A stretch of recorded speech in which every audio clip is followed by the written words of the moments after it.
La plataforma No a l'Amat, la Selva, denuncia que el ramal de la línia de Riu d'Arenes encara està planificat a les obres que ha de començar a l'Estat l'any que ve.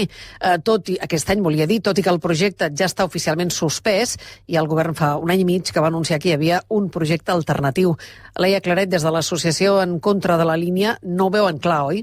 Exacte, No a l'Amat la Selva exigeix que el projecte es derogui immediatament. Joan Canal és membre de la plataforma. El que nosaltres volem és que el projecte surti de la planificació perquè mentre estigui present a la planificació es pot executar. Per tant, l'espasa de Dàmocles la continuem tenint a sobre el cap. L'obra està planificada per l'Estat i Red Elèctrica, però des de la plataforma també demanen que el govern faci més pressió. Per tot això, per aquest divendres, quan just farà 10 anys de la consulta sobre aquest ramal de l'Amat, convoquen una concentració a la Biblioteca Joan Vinyoli a la capital de la Selva. A banda dels organitzadors, també hi haurà representants dels 3 ajuntaments afectats pel traçat inicial de l'Amat: Santa Coloma de Farners, Sils i Riu d'Arenes. 2:45.